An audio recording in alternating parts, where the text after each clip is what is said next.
Bharuch prohibition ગુનામાં નાસ્તી ફરતી મહિલા આરોપી ઝડપાઈ અને 12 ગુનામાં સંડોવણી આવી બહાર.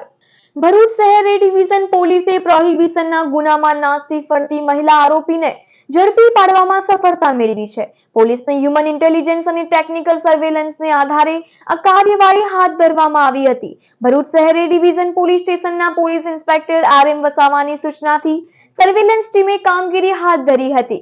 એ દરમિયાન ટેકનિકલ સર્વેલન્સ અને બાતમીના આધારે રૂબીના સરફરાજ શેખ રહે મકાન નંબર 302 સાગર અપાર્ટમેન્ટ સહિત ચોક તાલુકો જિલ્લો વલસાડને ઝડપી પાડવામાં આવી હતી. આરોપીની ધરપકડ બાદ આ ગુનામાં આગળની કાયદેસરની કાર્યવાહી હાથ ધરવામાં આવી છે. પોલીસના રેકોર્ડ મુજબ આરોપી રૂબીના સરફરાજ શેખ વિરુદ્ધ અગાઉ પણ વિવિધ પોલીસ સ્ટેશનમાં પ્રોહિબિશન એક્ટ હેઠળ ગુનાઓ નોંધાયેલા હોવાનું જણાવાયું છે. જેમાં Khergam police station, Surat railway police station, Valsad rural police station, Valsad town police station તથા ભરૂચ શહેર એ ડિવિઝન પોલીસ સ્ટેશનના ગુનાઓનો સમાવેશ થાય છે.